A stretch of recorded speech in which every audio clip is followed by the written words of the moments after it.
Hey, good morning for me, afternoon for some of you, early morning for some of you, evening for some of you.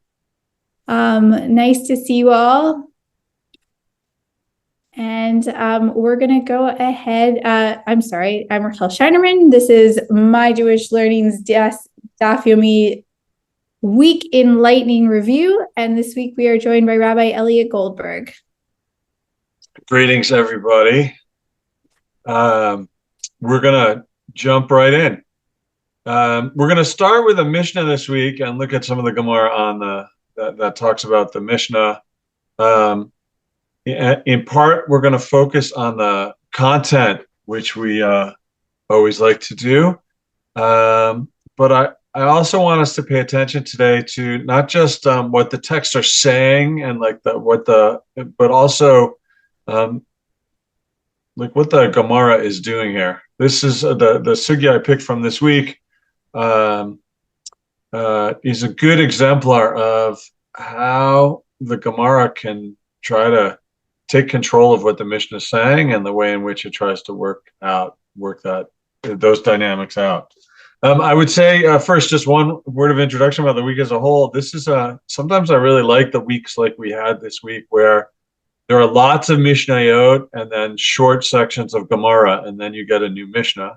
If you notice at the beginning of a chapter, or sometimes at the beginning of a Masechet, the Gemara will bring a Mishnah, and there's a long discussion. And the further you get into a chapter, or the further you get into a Masechet, sometimes it gets shorter. And some of that has to do with the academics think that the earlier material was what they started to study in the Beit Midrash that led to longer conversations that got recorded. And then, the semester ended and they didn't get to the end of the chapter. So there's less material that happened with things later on. So that's why the Gemara gets shorter. But what I like about we had this week, we have these opportunities to say like, oh, I read this Mishnah, and then there's 3 paragraphs of Gemara. It's empowering for the reader of Gemara to say, I have mastered this Mishnah and all of the Gemara about it. It's harder to do at the beginning of the chapter when the Sugyot are longer. But this week, we had lots of opportunities to say, here's the Mishnah, and I now know all the Gemara on that Mishnah, and I feel good about it. Anyways, that's just a little aside. Let me share my screen, and I'll share today's Mishnah. And here we go. Pardon my morning Zoom. Before I share the screen, I'm gonna put the link in the chat to the slideshow. I know some people like to look at it later or open it up on their own, so you can do that. All right, and now I'm sharing my screen, and we are off. Okay. Here we go. So the Mishnah says the following, with regard to a man who said, I betrothed my minor daughter to someone, but I don't know to whom I betrothed her. Just want to pause there for a minute. As a dad of 3 girls, I know if I come home and they say, like, which flavor yogurt did you buy when you went shopping at the store, and I don't know which flavor yogurt, it's enough of a family drama sometimes. I can't imagine this instance that the dad comes home and says, well, I betrothed you to, congratulations, you're betrothed. I just can't remember who the person I betrothed it to. This is one of those moments that the family drama is not what's at issue in the Mishnah, but the implications for the status of all the people. But I imagine, in terms of the pastoral care that this family needed in this moment where the daughter is engaged to someone and doesn't know who that the dad picked, and they can't even identify, there's a whole drama there. When they do the television version of this Masechet, there's a whole episode, I'm sure, that will be about this family drama that the Gemara skips over the Mishnah too. Anyways, if this happens, the father betroths his minor daughter and doesn't know who her intended is. And then one man comes forward and says, I betrothed her. His claim is deemed credible. So the father doesn't know. And in this situation, someone shows up at the house and says, hi, I'm here to meet my intended, or comes forward and says, right, I'm betrothed to her. we believe the claim of this person who shows up to say, I'm the person. They self-identify as the person who was betrothed, and we accept that. But, says the Mishnah, if two men step forward, and one said, I betrothed her, and the other one says, I betrothed her, well, then we're in a little more of a sticky situation because we have two potential I guess not suitors, but right, fiancés. The Mishnah says since she might be married to, engaged to one, and she might be engaged to the other, she needs a bill of divorce from each of them to free her up, to be able to marry somebody else, I guess. Or if they both insist on this claim, we don't know which one. If neither, budges, she has to get divorced from both to disentangle the bunch of them. But, says the Mishnah, this last thing, if they desire, the fiancés, the potential fiancés, this means, one of them gives her a bill of divorce and the other may marry her. So if two people show up and say, I was the one that the dad, betrothed his daughter to, and there's this conflict, if there's no resolution to the conflict, we write a get for both of them to separate the connection. And, says the Mishnah, though, if one of them says, okay, well, you go ahead, I guess it's being gracious, you go ahead and marry her. Then if they work it out between the two of them, only one needs to give a bill of divorce, and this potential engagement, that from the father didn't know, and one of the people showed up, is enough that, right, he's allowed this person who, right, one gives the divorce, the other one's allowed to marry her, moving forward. So that's the Mishnah, and these different cases in the Mishnah. And here comes the Gemara, and I want you to note what it's going to say. We're going to go back to that first case. The father betroths his daughter, and someone shows up to say, it was me, I'm that was betrothed to her. We believe that person. And here's what happens. The Gemara comes, this is the first conversation. Rav says, he is deemed credible to the extent that he may give her a bill of divorce, but he is not deemed credible to marry her. So notice what Rav did. The Mishnah said he's deemed credible. I'm going to go back to the Mishnah for a second. Right? It says, I betrothed her, his claim is deemed credible. And reading the Mishnah in the first paragraph, the assumption there was his claim is deemed credible, and that means this man who comes and the minor daughter, when it's appropriate, they can get married, meaning he's deemed credible to marry her. That was my read of the Mishnah, and that seems what the Mishnah is talking about. Who can they marry or not? But Rav comes and says he's deemed credible that he was the person who was betrothed to the girl, but it lets him who came forward. But it causes us to write a bill of divorce between him and the daughter, but he's not deemed credible to marry her. So while the Mishnah, it seemed, was giving permission for this couple when the fiance self-identifies himself and the father doesn't know, that they can marry, but Rav sort of flips it on its head and says, well, he's deemed credible that he was the person that the father talked to, but since there's enough doubt here, they can't get married, and he's the person who has to write the divorce. Right? He is deemed credible to give her a bill of divorce, as there's a presumption that a person sins only for his own benefit. So, meaning, it's a little. There are a couple. It's not the phrase I would have picked to say this clearly. A person sins, that a person sins only for his own benefit, meaning, the person. That statement means there's no reason for this person to lie. Right, the sin here would be lying about whether or not they're engaged. And Rav says, we're going to set this up so we believe him, but we believe him so that they can get divorced, so that they're unencumbered by the attachment of this piece, right? If it was possible for them to get married, a person could lie.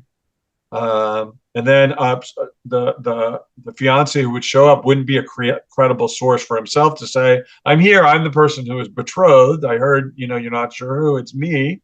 Since he could benefit by finding himself a wife that way, that statement we wouldn't believe to allow them to marry, but he's credible enough if he's not allowed to marry her, that we can effect a divorce between the two of them. Meaning, if it was open and anyone could just show up based on this mission and say, "Yep, it was me," and they get to marry, we might think a person's lying for, the fiance's lying. But since we take away the marriage benefit, there's no reason for the person to lie. So the person's credible, but they can't get married. So that's what Rav says. And again, what's interesting here, and it's not that we see this often in the Gemara. This is a read of the Mishnah that seems to flip the Mishnah on its head, where the Mishnah seems to say in the first read, this couple, right, is credible, right? The man's claim is credible. The couple can get married. But Rav says, well, it's credible. We can believe him, but we don't allow them to get married because we're still not sure, which doesn't seem to be what the Mishnah is saying. Now, from a practical perspective, they could write a bill of divorce, and if he really was the right person, they could get re-engaged and the process could start over. So it's not the end if this couple does want to get married. But the credibility of the claim that the fiance says that it was me, for Rav, only goes as far as identifying him as the person who was betrothed enough for them to get divorced, but not enough for them to get married. Rav Asi comes, though, and he reads the Mishnah the way we did originally, or at least I did originally. And Rav Asi says he's deemed credible even to marry her. Right? There's a different opinion of another Talmudic rabbi, right? That reads the Mishnah the way we did first, or I did first. If the guy shows up and says, "It was me, you engaged her to me, you betrothed her to me, I'm here. I'm sorry you don't remember, but it's me," we accept it, and we even allow her to marry. So Rav Asi disagrees with Rav's reading. And the Gemara tells us there's a Braita that agrees with him, and the Braita is written a little more clearly than the Mishnah, right? If a man said, "I betrothed my daughter to someone, but I do not know to whom I betrothed her," one person came forward and said, "I betrothed her," he is deemed credible even to marry her. And here we see a situation where that phrase that's in the Braita makes it explicit that this Braita agrees with Rav Asi, and sort of brings something up about the nature of the Mishnah. We know the Mishnah is terse, right? It's brief. People had to memorize it, so they tried to condense it to as few words as possible. And the question becomes, like, does this "even to marry her" phrase that solidifies a certain meaning, is that implied in the original Mishnah as we thought? Or because it's not there, does it leave it open to interpretation? Right, the Braita is written more clearly, and so Rav Asi could say, like, "Hey, this is what I think the law is, and this Braita supports me." But in contrast, if you put this Braita next to the original Mishnah, it's reasonable to say one has this phrase and one doesn't. They might mean different things. So while initially my suggestion was Rav is interpreting the Mishnah in a way that flips it on its head, if Rav had this Braita and the Mishnah before he spoke, and saw both of them, and he sides with the one that says that doesn't say even to marry her, it's possible that our first read of the Mishnah wasn't right because the Braita is making a different point than the Mishnah, or it's possible what Rav Asi, who comes with a Braita in hand that supports him, makes the claim that the Mishnah says the same thing. And one more layer to this. Once a Braita is quoted, the Talmud usually quotes the whole thing. So here's, it adds another case though. Sorry, there are two more cases. If that person married her, I'm still on the first case. Apologies, I misspoke. So let's say we have this case, says the Braita, the man comes forward and says, "Hey, I'm betrothed to her. He's credible to marry her." And let's say later, if that person married her and later another man came forward and said, "I was the one betrothed to her," it's not in the second man's power to prohibit her to. So if the first person comes forward and we accept it and they can marry, how much do we stand by that? So much so that if another person comes forward and says, "No, it was me who was engaged to her," after they're married, that doesn't bring enough doubt to undo the claim that we accepted from the first person who came forward.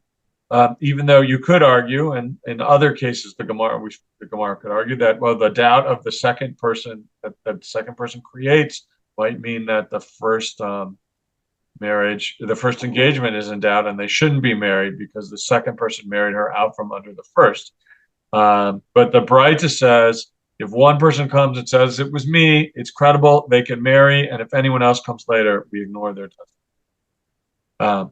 And one last case that the Braita brings. This shifts the story a little bit with regard to a woman who said, right? The first case was the father said, but now it's a woman who said, I became betrothed, but I don't know to whom I became betrothed.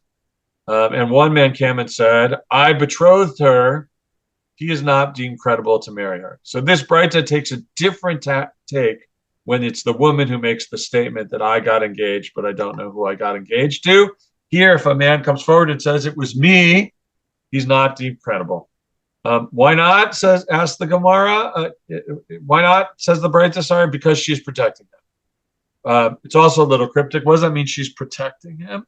Well, if the person comes and is lying, not the person who is engaged, but right, someone hears, oh, this woman who I've been wanting to get married to, or I have had my eye on, said she got engaged, but she doesn't remember who. This is my opportunity to go try to become engaged to this woman. He shows up and says, it was me, you're engaged to me. And she decides, oh, I like this guy. I want to be engaged to him. I don't remember if he's the person, but he's making the claim. Could be he's lying. I don't remember. I'm going to protect him and say, yep, oh, I remember now it was him. Then they get married because she says, oh, this is a good match for me. Whoever that other person I really got betrothed to, I don't remember, fine, but I want to be married to this person. She can cover for him by saying that was him, and we don't want to give her the opportunity to do that. Now, the Gemara doesn't say, like, why doesn't the father, why don't we, wait, the father could do the same thing. Boy shows up at the door and says, it was me. You promised your daughter to me. The father could say, I don't remember who, but I like this kid. Let's bring him into the family. We're not suspicious here. We're suspicious that we're not suspicious that the father would lie, but that the wife would lie. The Gemara doesn't comment about that. In the Steinsaltz's commentary, Steinsaltz says like the woman has something more to gain, like she has a more preference about who her husband is, and the father we don't think would lie because he's not invested so much in that. I'm not sure I buy that completely. That as a dad, I kind of feel like I have an interest or a stake, even though, in who my kids choose to marry, even though it's not at all, especially in today's world, it's, not at all my decision. I'm a part of that. But if I were presented with an opportunity to, for someone who rings the doorbell and said, it was me that you engaged your daughter to in the market yesterday, I would think that the father might have just as much incentive to protect the person who's coming and cover for him so that this union could happen. But this Braita seems to differentiate from what came before. All right, I'm going to stop sharing and come back to you. So that's the case for today. And it falls in a whole series of conversations about times when a betrothal happens and we're not sure exactly about it, or when people are testifying and we don't have clear evidence or the right number of witnesses. It's the whole theme in this part of the Masechet. And here we see something that happens all the time in the Gemara, where the Mishnah says what it says, and if you read just the Mishnah, it seems to read one way, and then the Gemara brings two different opinions of two rabbis saying, well, the Mishnah could mean A or B, one of which is what we said before, and the other option is something new, and in this case, actually the opposite of what we said before, and the Gemara then has to work it out. And to me, it speaks to the reality that the rabbis of the Gemara were dealing with, that they had this mission. By the time the rabbis of the Gemara had the Mishnah, and like one generation passed by, none of the rabbis in the Gemara had direct connection to the people who wrote the Mishnah or were able to ask or clarify. Right, the Rav today, who was in the Sugya, he's early that he had some connection back to the Mishnah. But that fades, and then we're left with the text, and the question is, what does it mean? And the reality is we can't know for sure. We can suggest, we can make some assumption, We're going to read on how it makes sense. But the Mishnah means one thing when you first look at it. Maybe it means a different thing when you look at it in contrast to a Braita that wasn't in the Mishnah. And perhaps, right, Rav is following the Mishnah and Rav Asi wants to follow the Braita, and there's a difference in their opinions because in seeing those two texts, they read them differently because they have a different phrase. And it's possible it's just stylistic that the Braita and the Mishnah follow the same tradition, just use the Braita has more specific words, so it's clearer. And we can't know for sure. And that's the piece for me that, anyways, I love about Talmud in that it's in part this expression of the reality that I think the rabbis felt keenly. We can't know for sure about a lot of this stuff. And that's why for some people, the Talmud is a source of frustration. Why can't the Talmud be definitive? Why can't it tell us exactly what to do? Why is exploring every possibility? To me, it's the beauty of it, and it's this embracing that we don't know for sure. And if we think about the Rabbinic Project, which is in part trying to help us figure out what God wants us to do, but other than, for the rabbis, other than a few particular stories that, in the contemporary area we think are more literary things than historical events, God doesn't get so involved in the rabbinic disputation. So, right, we have the Torah, we're trying to figure out what it means, right? And the author isn't telling us. We have the Mishnah, we're trying to figure out what it means, and the author's not around to tell us, and we have to figure it out as best we can. And I think the rabbis have some angst about it. And that's why they try to uncover, right? They try to look under every rock, right? Uncover every possible reading and figure out what it might be. And it's both a credit to their dedication to get it right and an acknowledgement that getting it right is hard. And an exploration of how do we have voice in this conversation? Some of what's sacred to me about the conversation is the way it considers all the different possibilities, even when one of them, turns an initial reading of a Mishnah on its head. We don't rule it out just because, like, oh no, that can't be, because it's the complete opposite. We give it its due and we look at the different options. And in some way, there's sacredness in all of them.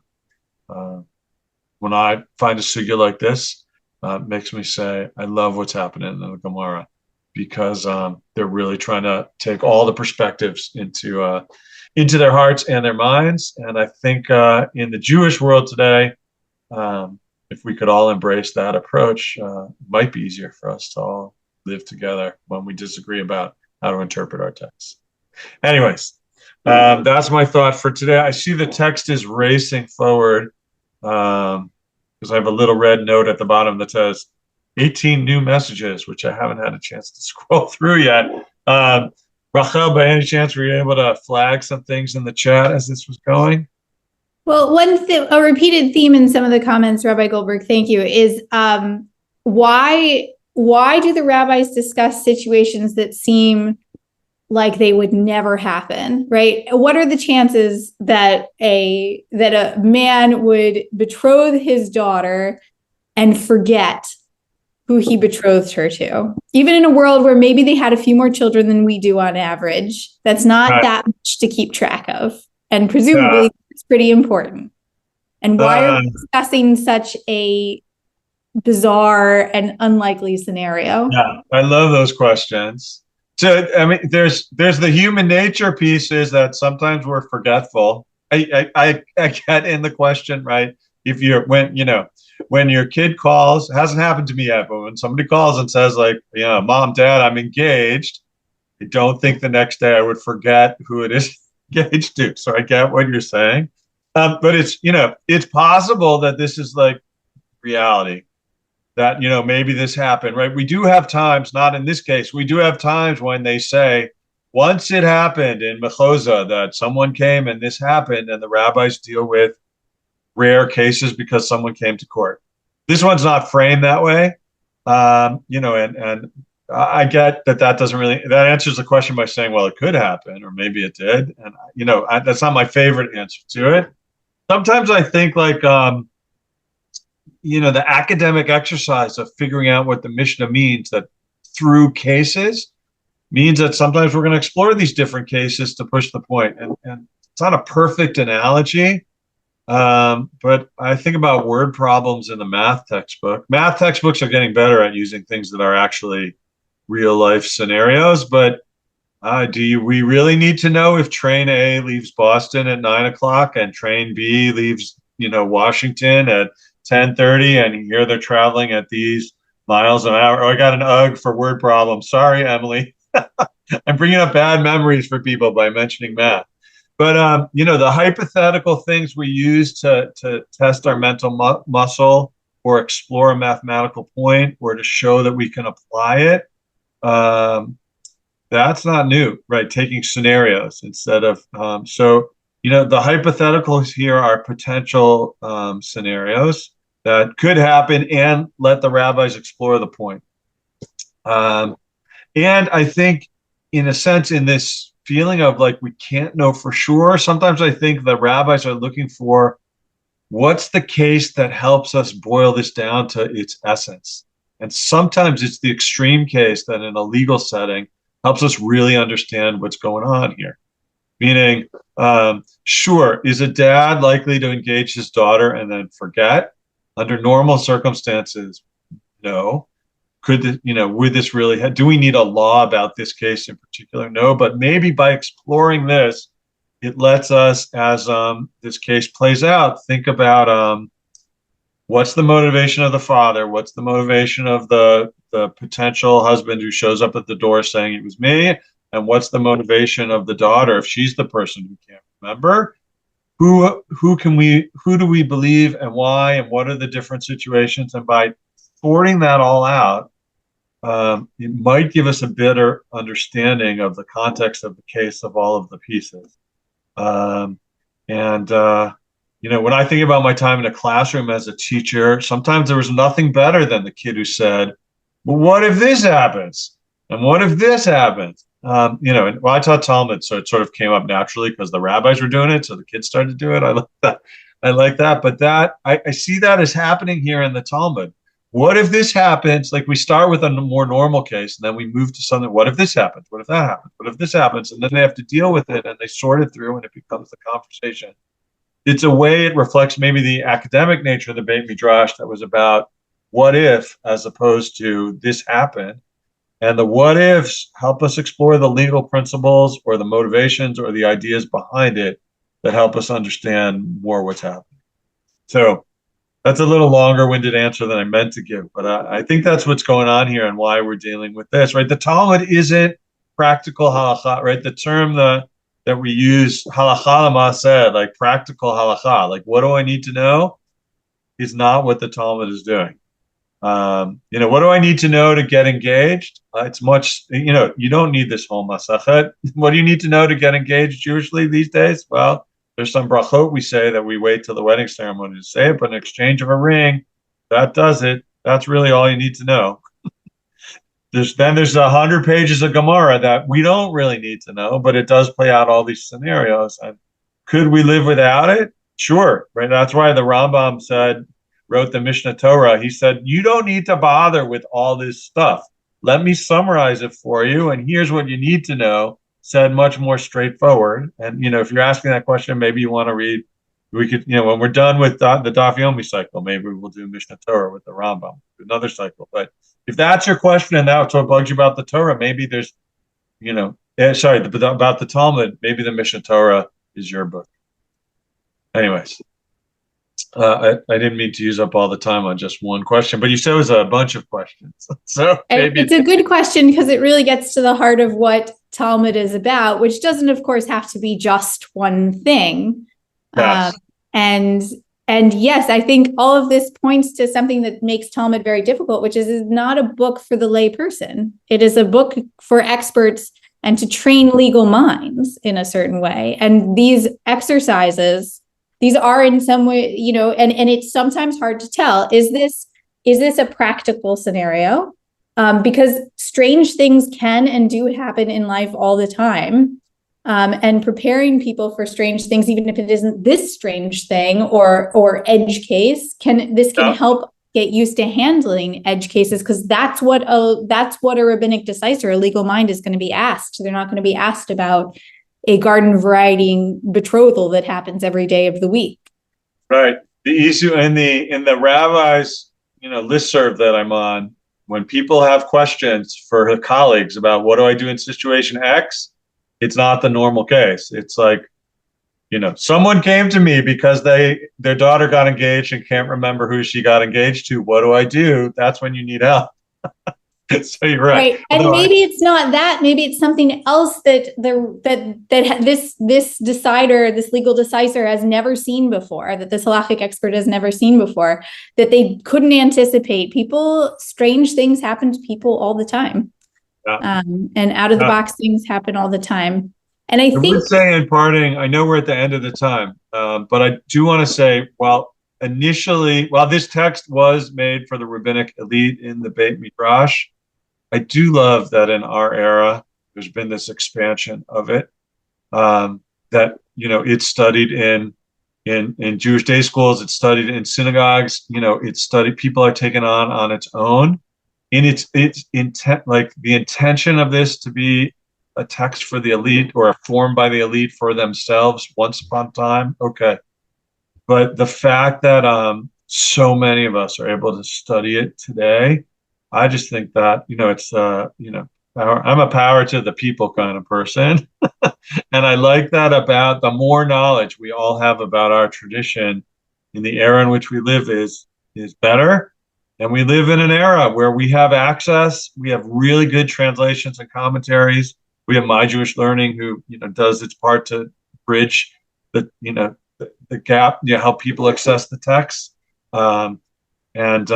While true, this once was an elitist text, I don't think it should stay that way. And people who want to study it should have access to it. And I'm glad that, I don't know, I lost the number on my screen. I don't know, there are 150 of us in the call or something. Whatever it is, some weeks it gets that. Like, it's good that we're here doing this and like jumping into the Sea of Talmud. It's a great thing to do. And I'm really glad that it's here. Well, on that affirming note, I think it's time for us to close the call and let people continue with their day or night, whatever they're having. Thank you. I apologize we couldn't get to all the questions necessarily this time, but please come back next week and bring them again. Yeah. And pleasure to see you all. Thank you, Rabbi Goldberg. And thank you to all of you. Everybody. And we'll see you soon. All right. Bye.